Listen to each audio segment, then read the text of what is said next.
Welcome to Conversations with Poets. We're at Point Loma Nazarene University this year filming, and today I've got Robbie Maakestad with us here. He's going to talk about the MA program in writing, and looking forward to chatting with you. Got to give a shout out to Point TV and Point Loma Nazarene University in general for giving us the space and the time to present and talk to writers and program directors to find out what's happening in San Diego. And why writing matters, why poetry matters, but also why writing in general matters and what you offer. I want to thank Katie Manning over in the Department of Literature, Journalism, Writing, and Language, and also Nathan Gibbs here in the Department of Communications for the support. Point TV, thank you so much. Now, this started because of our Poet Laureate. We have a Poet Laureate program in San Diego, and the Commission for Arts and Culture in the city of San Diego decided that they wanted to give voice to some of our writers and some of our program directors in town. So let's start right there. Tell a little bit about what you do here at Point Loma Nazarene University and what students can expect when they come into the MA program. Sure. Thanks so much for having me. This is a pleasure. The master's program at PLNU is, I think, a really exciting program. We have tracks in nonfiction, fiction, and poetry. And so students in the program get to work on an extended project, their thesis, across the program. And then that thesis project is sort of like the culminating thing that they produce while in the program. Additionally, they get to teach at the university and then also tutor in the writing center that our university runs.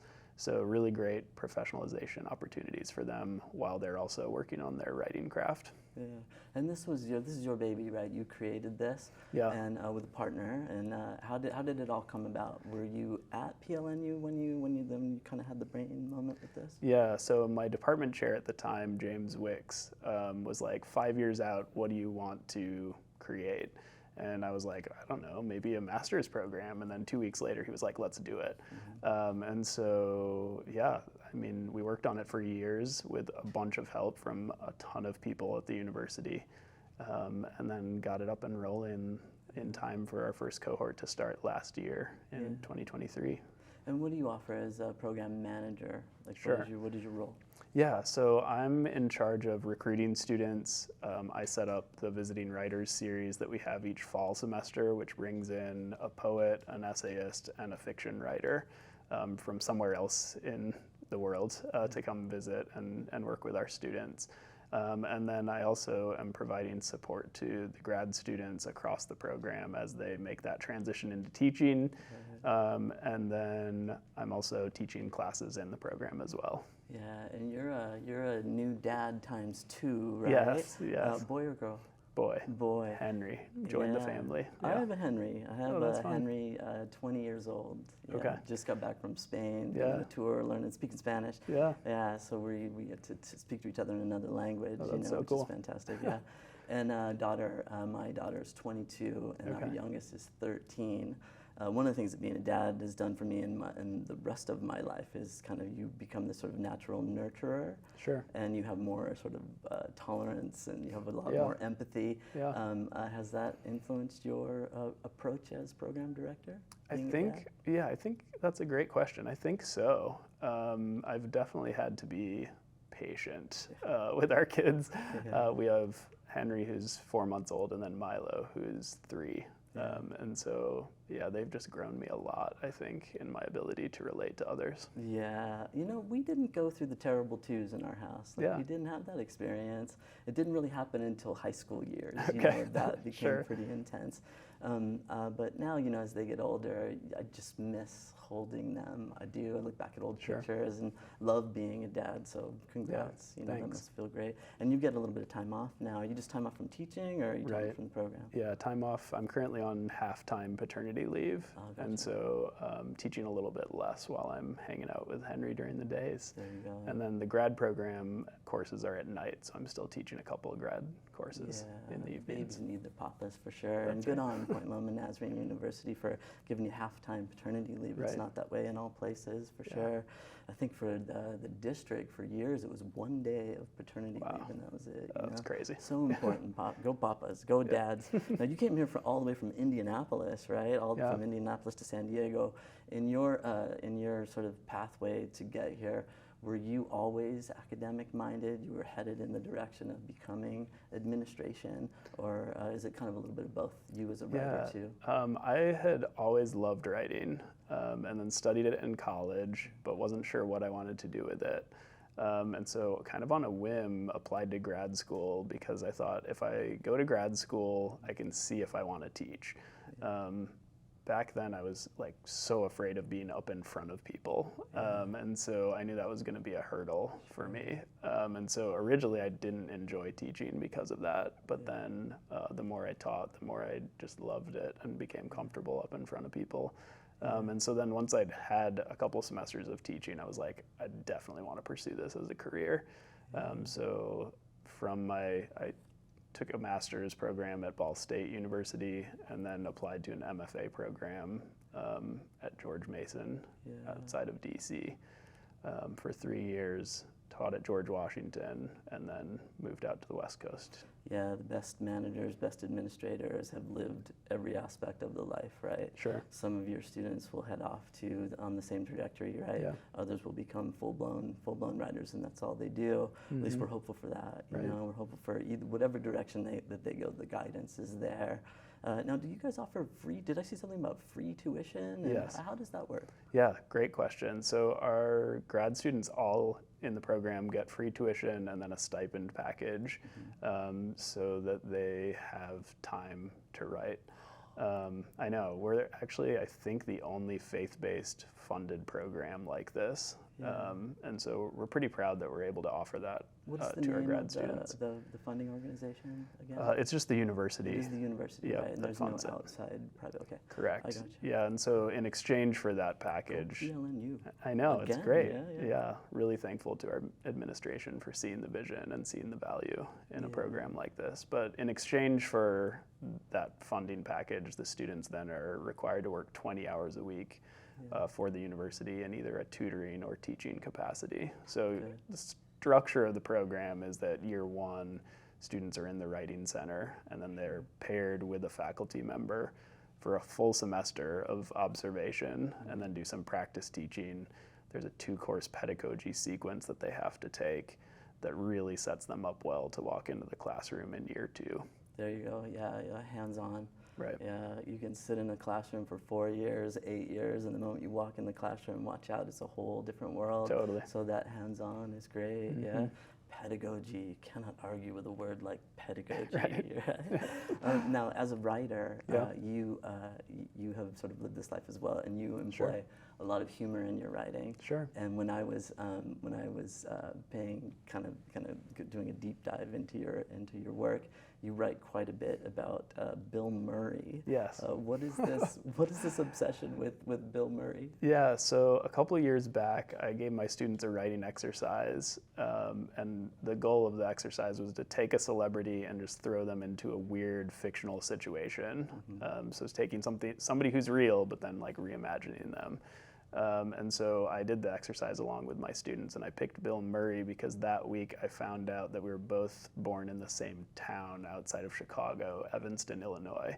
And so I was trying really hard to figure out if we were born in the same hospital or not, and I can't figure it out. But I really enjoyed the story that I wrote in that exercise, and then I was like, this could be a book. And then over the past few years, I've just kept tinkering and kept coming up with fun scenarios to put Bill Murray into. And now you've got 25 of these, and you're about to publish, or how close are you to publishing? Yeah, so I want a full 50 pieces for the collection, so I'm about halfway there. Gotcha. Yeah. Yeah, Bill Murray solves recycling, right? Yes. Bill Murray at Taco Bell. Yeah. Taco Bell, working out all the problems in the world. And then I read one where Grandma's voice in there, Mary Agnes. Yeah. Is that his grandmother's? That's his real grandma's name. Grandmother's name. Yeah, She's apparently. Wise.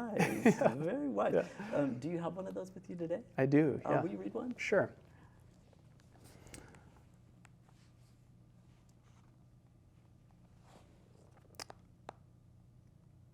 Since you brought up Mary Agnes, I'll read that one. This is Bill Murray Terraforms Mars. It was published in OK Donkey magazine if people want to check it out. When Bill Murray sets foot on Mars, he sets to work terraforming straight away. That's not to say he doesn't first look up at the stars, those bright spots of light arranged afresh within the celestial void radiating down upon Martian meadows. After that briefest of glances up, Bill will deploy his terraform training, memorized and practiced these many years. But right now, he's still glancing up and thinking ever so briefly about how he wouldn't have aced his terraform test, sped into space, and stepped out upon the red planet had it not been for his grandmother, Mary Agnes, who instilled industry and economy through the assignment of daily chores. If young Bill ever so much as protested his allotted workload, Grandma Murray lobbed this axiom at his ears: all play and no work makes Billy Boy a jerk. And so, young Bill had set about sweeping the front sidewalk, dusting between the banister rail posts, and gathering trash from the bins about the house. On Mars, as Bill first hefts his terraformer while looking up at the stars, but before he flicks the grass switch, Bill will think back to his grandmother's finest qualities: her patience, her exactitude, her laser focus on the most banal of labors. Before he begins his terraforming, Bill will remember how her nimble fingers slipped the tiniest of colored beads upon her needle, how that silver barb dipped and rose, coursing with exactitude, and how she'd done her best to teach him to do the same. Here, she'd say, handing Billy a single bead of the bluest hue. Look through the center hole, and the world opens up on the other side. Stick the needle in one motion and pull tight. Repeat, repeat, repeat. One motion, Billy. Creation requires the precision of minutia. And Billy had tried to be precise. Really, he had. But he'd always ended up with a Band-Aid on his index finger, a spot of blood blooming beneath the gauzy pad, swirling outward when pressed like the arms of a galaxy. That single bead had stuck in Bill's mind, though, for as he looks up from where he stands on Mars, before sweeping his terraformer, before turning arid regolith into fertile loam, before sprouting green grass from red rock, Bill's eyes will affix upon Earth, that tiniest of blue beads stitched up within the patterned heavens, and only then will he understand his grandmother's lesson. Grandma is the star of that piece, for sure. Definitely. You know, and the minutia, right? Focus on the details. Right. Repeat, repeat, repeat. Practice, practice, practice. That's all good stuff for teaching writing. Totally. For sure. Yeah. And then it seems like you benefited from launching this lesson, right? Sure. So not only did your students benefit from a great lesson, something probably engaging and fun to do for them, for the most part, now you've got this book rolling out. Right. Yeah? And do you have a sort of a time frame when you're thinking of having it finished? I'm hoping to have it done by next year. By next year? Yeah, I'm applying for sabbatical for next year. And so if I get it, all right. If I get it, I'll have the time to really buckle down and knock out the rest of that. Sabbaticals are good. Sabbaticals, what happens with sabbaticals often is you don't say no to anything, so suddenly you're busier than you ever were. So you got to practice the art of saying, I'm writing, right? I'll remember this. Thank you. Yeah. And it was interesting to me that because every time we've done one of these, we've always asked the writers, who inspires you, bring something to share about your poet inspirations or your writer inspirations or even a teacher who inspired you. And you chose a poet. I did. You chose Lee Young Lee. And I think maybe there's a connection with this poem and you being a two-time dad, right? Sure. Would you present that poem for you? Read it for us? Of course. This is Lee Young Lee's poem, The Gift, from his collection Rose, one of my all-time favorite collections. I teach it regularly in lit classes. This is The Gift. To pull the metal splinter from my palm, my father recited a story in a low voice. I watched his lovely face and not the blade. Before the story ended, he'd removed the iron sliver I thought I'd die from. I can't remember the tale, but hear his voice still, a well of dark water, a prayer. And I recall his hands, 2 measures of tenderness he laid against my face, the flames of discipline he raised above my head. Had you entered that afternoon, You would have thought you saw a man planting something in a boy's palm, a silver tear, a tiny flame. Had you followed that boy, you would have arrived here, where I bend over my wife's right hand. Look how I shave her thumbnail down, so carefully she feels no pain. Watch as I lift the splinter out.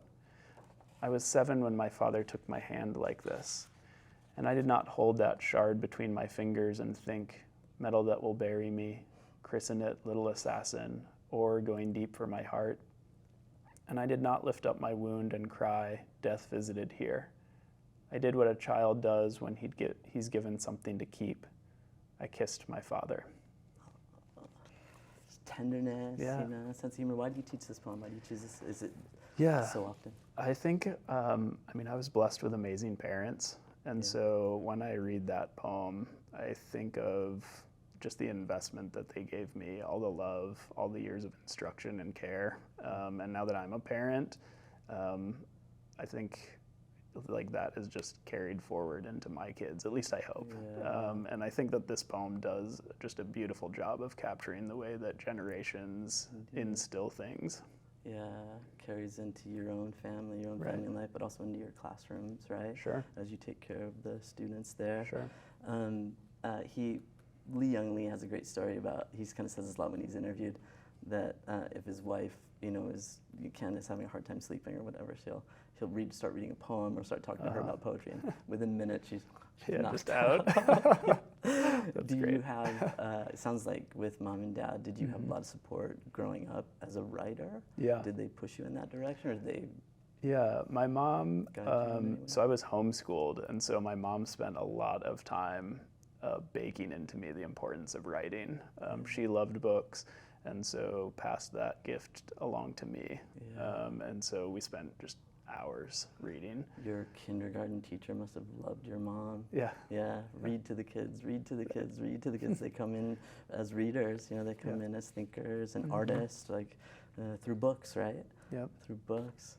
Yeah, so what about Rumpus? Yeah. You also, don't just support writers here at Point Loma Nazarene University, but you're also editor-in-chief? No, senior editor. Right. Yeah. And what is your role there? Yeah, so I'm the senior editor of the essays team, and so my job is essentially to run that submittable queue. And so writers send us essays. My job is to manage the whole team that goes through all of the submissions. So we have a couple different levels of editors that I supervise, and then the reading team. And so any essays that we decide to publish get assigned out by me to our editorial team. Right. And then I usually do the final round of edits. There's a few other senior editors that also do that work. But I take sort of primary lead on the essays that come through that submittable submissions queue. How long have you been in that role? Oh, that's a good question. A few years now. I've been at the Rumpus since 2017, though. I started as a reader way back in the day, and then have just kind of worked my way up to being in charge of the team, which is fun as people have moved along. As a reader, did you also provide commentary? Did you do any workshopping with? So is that how it works as well? You can get a little bit of support for your writing if it's not selected? Actually, we get so many submissions at the Rumpus. Usually when we open, even for a month, we'll get 500 plus submissions. And so we have about 20 people on our team. So really we do write comments, but it's all just internal. And then the essays that get kind of close to acceptance, but then we pass on, I or other editors will then usually give a couple of revision suggestions when we reject the work. Yeah, I was a judge this year for the Memoir Association and International Memoir Association. Very cool. Yeah, and it was interesting. I wrote a lot of comments, and then I decided not to share. Okay. Yeah, I kind of held them, Sure. Yeah, because I was brutally honest alone as I read the memoirs, discussing a little bit with my wife, And then I did not share, but I left it open that if they would like to discuss my score, they could, that kind of thing. But I didn't hear from anybody. That's funny. Yeah. So the Rumpus is mostly supported by readers, right? Correct. Yeah, there's not a whole lot of corporate sponsorship and that kind of thing. So it's really volunteer-based for the most part, right? Yeah. I think everybody on staff except for maybe 2 positions, the editor-in-chief and then the managing editor, are volunteer roles. Yeah, it's sort of, born and bred of loving writing and the writerly life, yeah? Yeah. And if you donate as a writer, you also get to submit all year long? That's true, How does that work? So we have an annual package where if you support the Rumpus and become a member, then it allows you to have access to a special submittable queue that's open year-round. Gotcha. Otherwise, the genres are only open for submissions a couple months of the year. Yeah. And then also that queue allows like a quicker response usually from the team that reads those member submissions. I gotcha. Yeah. Yeah. So, spend a little money too, Yeah. Support the program. Exactly. Get in there a little bit, get the foot a little bit further in the door, Yeah. right? Nice. There's a bunch of other benefits too to the members, so folks should check it out if they're interested. Yeah, and then they can just look it up, right? Just do a search. Yeah, gotcha. All right. Now, you are, to me, a very humorous writer. Sure. You employ humor. Sure. Does that come from sort of what you've read over the years? Does it come from like this, all of the Bill Murray writing? To me, while it has this sort of tenderness to it at times, got grandma's voice in there, espousing wisdom, there's also a great sense of humor in it. So how important is that to you? Do you teach that in your classes? I actually don't teach that much humor, but I do enjoy reading humor and, of course, writing humor. Yeah. I like to think of myself as a funny person. I don't know if everybody else would agree or not. Just ask me, I'm funny. Sure. And so I think that comes through in my writing, especially when I'm writing those pieces about Bill that are sort of, I don't know, bending genre between flash fiction or poetry. Yeah. You wrote a piece a while back called At Florida Man versus, is Sure. it At Florida Man or is it Justin Bieber? Yeah. Mm-hmm. Right? And I didn't know that At Florida Man was fake. It's like an Onion style Right. reporting of things that go on, the things that might go on in Florida. And then it's a list of all of the things that all the antics of Justin Bieber. Right. Where did that come from? Did that just come from your mind? I don't remember what spurred me to like look into Justin Bieber's antics, but I remember I saw him do something a while back, and I was like, that's crazy for a celebrity to have done that. And then I started looking on his Wikipedia page, and I was just like, whoa, there's like a string of just bizarre things that he's done over his life. And I mean, he became famous so young, so I think that was probably part of it. And so then as I dug into it, I was like, the level of absurdity of his like actual actions parallels this Twitter account that I'd seen that was logging like the crazy stuff that goes down in Florida. And so I just like made this quiz basically between the two for folks to read and try to figure out There's which even one was an which. answer key, right? Right. At Florida Man arrest or Justin Bieber antic. All right, do you remember? You're gonna quiz me. attempted to drive drug-laden loaf of bread across Canadian border. Yeah, that one I think. Yeah, I know for sure not Justin Bieber. Yeah, that was Florida Man, right? Yeah. Hit man in the ear with New Orleans Saints Garden Gnome. Oh man, I want to say that's also Florida Man. That is also Florida Okay, Man. yeah. I didn't think. Yeah, the only thing that they had where both of them were involved was number 14, and that was arrested for reckless ATV operation. This is true. I think I saw that. I saw something about that. Yeah. Yeah. And then who brought the monkey? It was Bieber. Yeah. That was Bieber bringing the monkey. Yeah. All right. I think if I'm remembering correctly, he tried to get it on a plane or something, and then customs was like, "No, you can't," and so then he had to like leave it.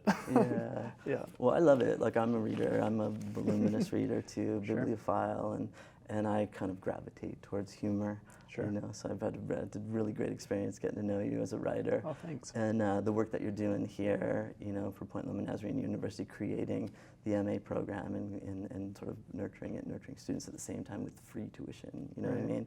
And sort of on-the-job experience, great work. Will you read another piece Sure. to kind of take us out? Yeah, I mean, you mentioned it earlier. This is one of my favorite Bill Murray pieces that I've written, Bill Murray Solves Recycling. Originally published at Have Has Had.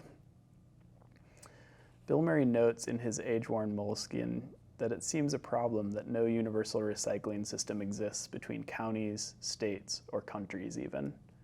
Why do some states accept only cardboard, glass, and plastic number 2? Others accept nearly any plastic, regardless of number. What's the rationale?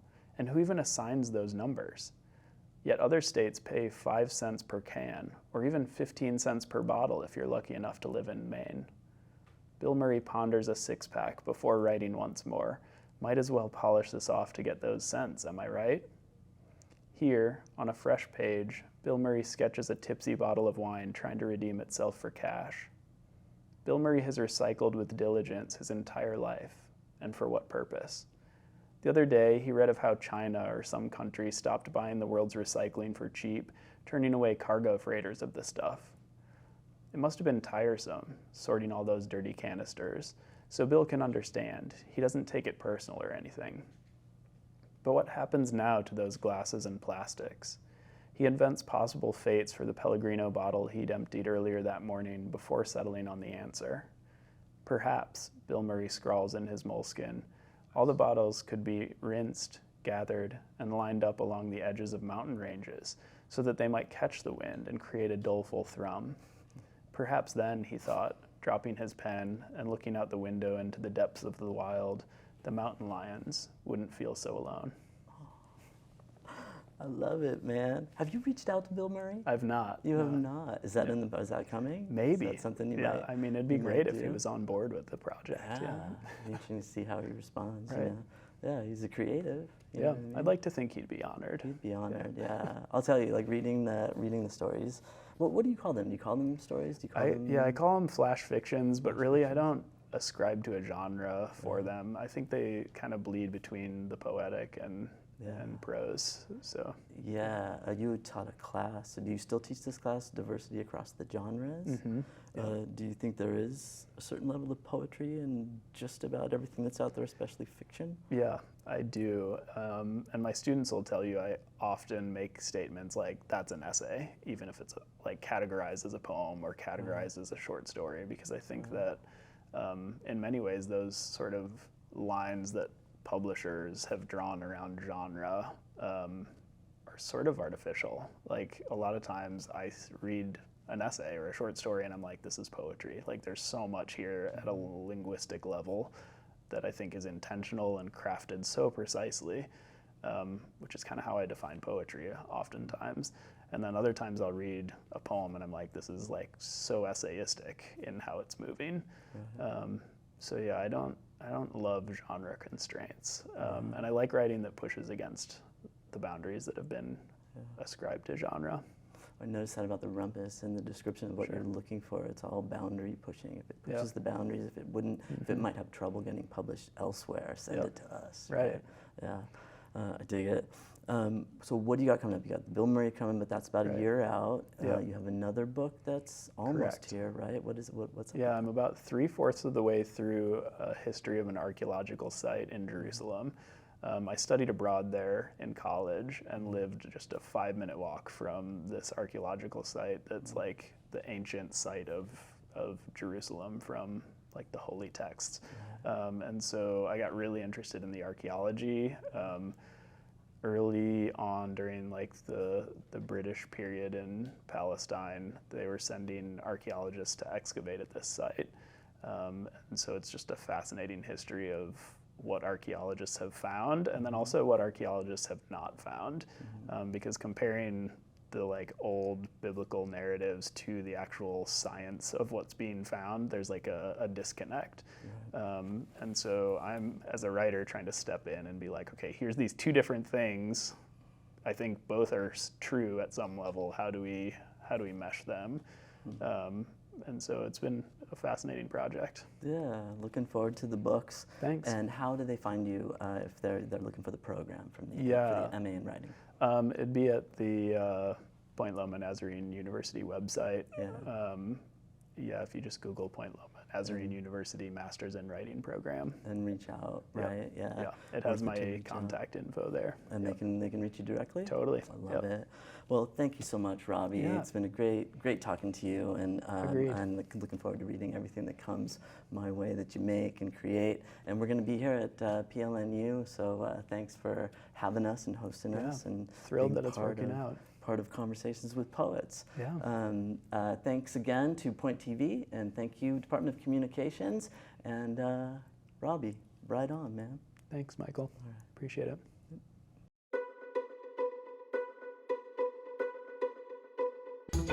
it.